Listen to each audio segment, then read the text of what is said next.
કહેવામાં આવે છે। આ ચતુર્થ સ્કંદની અંદર મુખ્ય 4 પ્રકરણ બતાવ્યા છે। ધર્મ પ્રકરણ, અર્થ પ્રકરણ, કામ પ્રકરણ અને મોક્ષ પ્રકરણ।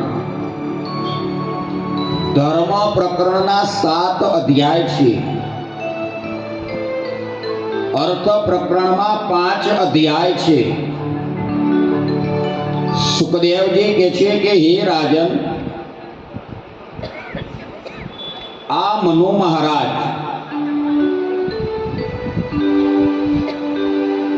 એનો ગ્રસ્તાશ્રમ પોતે આગળ ચાલ્યો। મનુ રાજાને શતરૂપાને ત્યાં 3 કન્યાઓનો જન્મ થયો અને 2 પુત્ર થયા। એમાં એક પુત્રી દેવહૂતિ એ કરદમ મહારાજની સાથે પરણાવ્યા હતા। એ દેવહૂતિની કથા મેં તમને કાલે સંભળાવી કે જ્યાં કપિલ ભગવાનનું પ્રાગટ્ય થયું હતું। પોતાની બીજી પુત્રી આકૃતિના લગ્ન એ રુચિ ઋષિની સાથે પોતે કર્યા હતા અને આ વખતે એમને ત્યાં ભગવાન યજ્ઞ નારાયણ પોતે પ્રગટ થયા હતા। હે રાજન, આ મનુ મહારાજ એનો ગ્રસ્તાશ્રમ બહુ દિવ્ય છે। આ યજ્ઞ પુરુષ ભગવાન એની સાથે લક્ષ્મીના અંશરૂપ દક્ષિણા પણ આવ્યા હતા અને આ દક્ષિણા યજ્ઞ નારાયણ ભગવાનને પોતે લગ્ન થયા હતા। જો આ દક્ષિણા કોણ છે કે લક્ષ્મીજીના અંશરૂપ છે। બ્રાહ્મણ તમારે ઘરે કોઈ કર્મ કરવા આવે એટલે બ્રાહ્મણને તમે શું આપો કે દક્ષિણા આપો છો। કોઈ એમ નથી કે ભાઈ ગોર બાપા સત્યનારાયણ ભગવાનની કથા કરવા આવ્યા છે તો એને મજૂરી આપી દો, આવો શબ્દ ન બોલે। શું કે ગોર બાપાને દક્ષિણા આપી દો। તો આ દક્ષિણા કોણ છે કે યજ્ઞ નારાયણ ભગવાનના પત્ની છે। ભગવાને જે આપણને લક્ષ્મી આપી હોય એ આવા જ્ઞાન યજ્ઞમાં વાપરો, સેવા કાર્યની અંદર પોતે વાપરો, પરમાર્થ કર્મ હોય એની અંદર તમે વાપરો। એટલે આપણે લક્ષ્મીના લગ્ન આપણે ભગવાન સાથે પોતે કર્યા ગણાય। માટે આ દક્ષિણા જે છે યજ્ઞ નારાયણ ભગવાનને પરિણામ। હવે એને ત્યાં 12 પુત્ર થયા ભગવાનને ત્યાં। તોષ, પ્રતોષ, ભદ્ર, શાંતિ આવા 12 પુત્ર ભગવાનને ત્યાં પ્રગટ થયા હતા। સુખદેવજી કહે છે કે હે રાજન, હવે આ કરદમ મહારાજ એને ત્યાં 9 કન્યા થઈ હતી।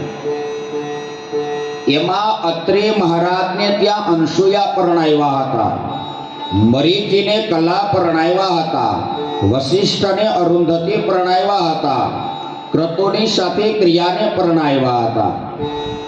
હવે જોવા અત્રે મહારાજ અને અનસુયા એનો ગ્રસ્તાશ્રમ બહુ દિવ્ય બતાવ્યો છે કે 3 દેવ બ્રહ્મા, વિષ્ણુ અને મહેશ એ અનસુયા માતાને ત્યાં બાળક બની પોતે આવ્યા હતા। પરીક્ષિત રાજા કે ગુરુ, આ મને બ્રાહ્મણોનો શ્રાપ લાગ્યો છે। 7મા દિવસે તક્ષક નાગ મને ડંખ મારવાનો, તો અનસુયાને ત્યાં 3 દેવો બાળક બનીને શા માટે આવ્યા? આ ભગવાનનું દિવ્ય ચરિત્ર સંભળાવો કે રાજા, એક વખતના સમયે નારદજી આ અનસુયા માતાના આશ્રમમાં આવ્યા। અનસુયા માતાના હાથનો પ્રસાદ લઈ અને ગયા પોતે વૈકુંઠની અંદર। નારદજી આવ્યા એટલે લક્ષ્મીજીએ નારદજીનું સ્વાગત કર્યું અને નારદજીને પ્રસાદ લેવા માટે બેસાડ્યા. એટલે નારદજીએ પોતે અનસુયા માતાએ જે લાડુ આપ્યો હતો પ્રસાદમાં, લક્ષ્મીજીને કીધું કે સતી, આ અનસુયાના હાથનો બનાવેલો લાડુ એ બહુ પોતે સ્વાદિષ્ટ છે, એનો પ્રસાદ બહુ સ્વાદિષ્ટ છે. એટલે લક્ષ્મીજી કે આ અનસુયા વળી કોણ છે? એટલે નારદ ક્યાં અનસુયા એ મહાન પતિવ્રતા પોતે નારી છે. લક્ષ્મીજીને ઈર્ષા આવી. લક્ષ્મી કે મારા કરતા પણ પતિવ્રતા? નારદ કે હા. એટલે આ વખતે લક્ષ્મીજીને ઈર્ષા આવી. એટલે ગયા પોતે કૈલાસની અંદર ભવાની પાસે, એને વાત કરી. ત્યાંથી ગયા બ્રહ્મલોકની અંદર. હવે લક્ષ્મી, સાવિત્રી અને ભવાની ત્રણેય ભેગા થયા અને ભગવાનને કીધું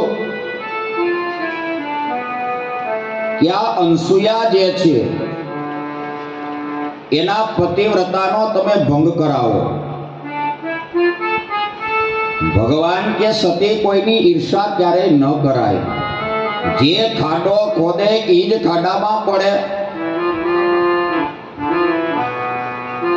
એટલે આ ત્રણેય દેવો બ્રહ્મા, વિષ્ણુ અને મહેશ એ આવ્યા આપણા રેવતાચળ કહેતા ગિરનારની અંદર. આ વખતે ત્રણેય જણાએ યોગીના રૂપ લીધા અને અનસુયા માતા પાસે પોતે ભિક્ષા માગી. એટલે અનસુયા એ પાત્રમાં ભિક્ષા લઈ અને યોગીના રૂપમાં રહેલા ત્રણેય દેવોને આપવા માટે આવ્યા. એટલે ત્રણેય દેવોએ સતીને કીધું કે આવી ભિક્ષા અમે ન લઈએ. જો તમે નિર્વસ્ત્ર બની અને અમને ભિક્ષા આપો તો અમે ભિક્ષાનો સ્વીકાર કરીએ. અનસુયાજીએ વિચાર કર્યો કે મારા આંગણેથી જો કોઈ પાછા જાય તો મને દોષ લાગે, અને નિર્વસ્ત્ર બની અને જો ભિક્ષા પીરસો તો મારા પતિવ્રતાપણાનો ભંગ થાય. અનસુયાજી મહાન સતી હતા. હાથમાં જલ લઈ અને જ્યાં ત્રણ દેવોની ઉપર જલ છાંટ્યું, ત્રણેય નાના બાળક બની ગયા. અનસુયા માતાએ ત્યાં વાંસનું પારણું બનાવ્યું. વાંસના પારણાની અંદર ત્રણેય દેવોને પોતે પોઢાડ્યા. અનસુયા માતા ત્યાં હાલરડા ગાય અને ત્રણેય દેવોને પોતે પારણાની અંદર પોતે પોઢાડે છે. માનું મન યા ત્રણેય દેવો બાળક બનીને આવ્યા અને માના મનનો એણે પોતે ભગવાને હરણ કર્યો હતું. મને હરી ગયો મારું માતા અનસુયાનો લાલા.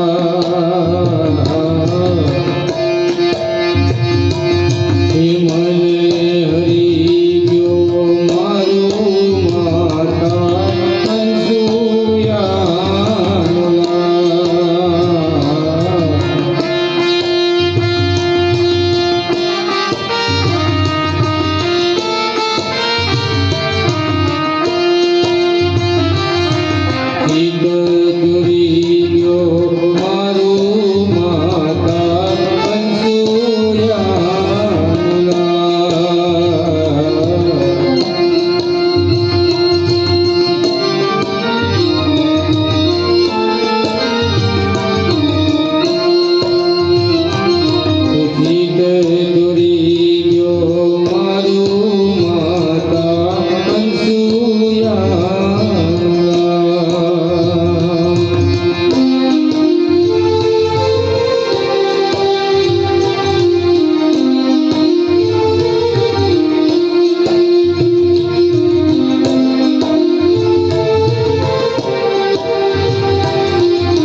અનસુયા ત્રણેય દેવોને પારણે ઝુલાવે છે.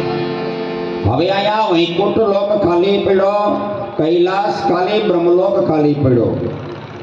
હવે આ લક્ષ્મીજીને ભગવાન વગર ક્યાંય હોરવે નહીં, એટલે લક્ષ્મીજી આવ્યા કૈલાસમાં, જ્ઞાતિ આવ્યા બ્રહ્મલોકમાં. ત્રણેય દેવીઓએ પૂછ્યું કે ભાઈ આ જ્ઞાતા તો પરીક્ષા લેવા હજી પાછા કેમ ન આવ્યા? એમાં નારદજી આવ્યા.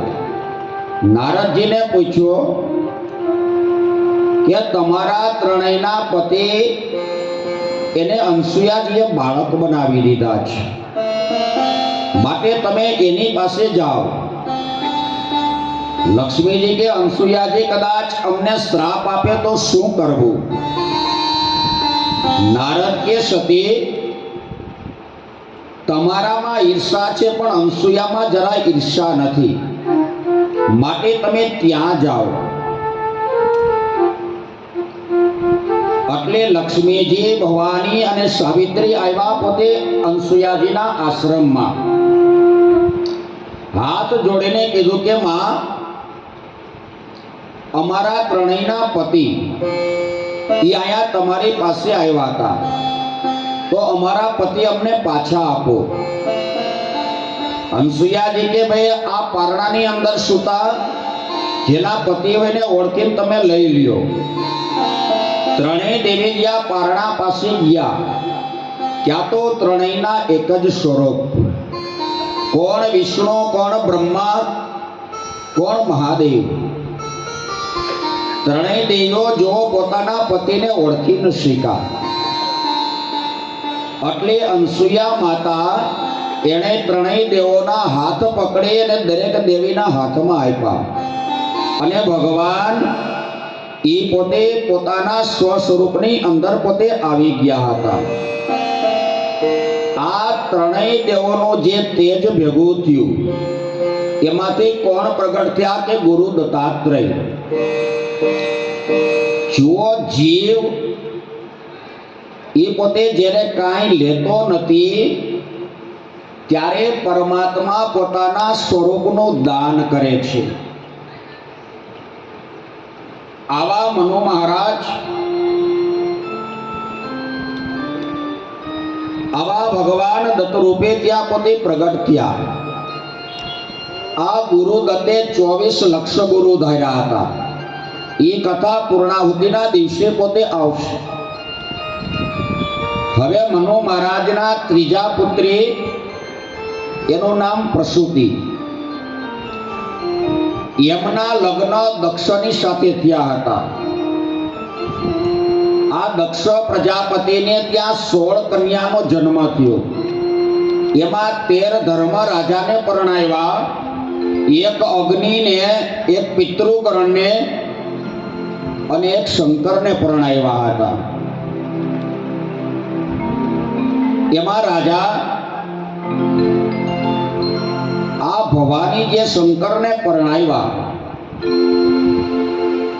એ ભવાનીની ઘેરે કાંઈ સંતાન નહોતું થયું. અને આ ભવાની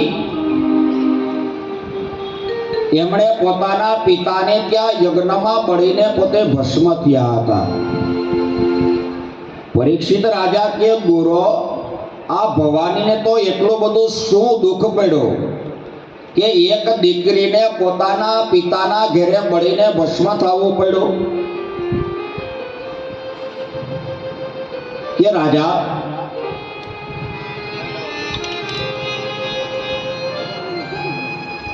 એકવાર પ્રયાગરાજની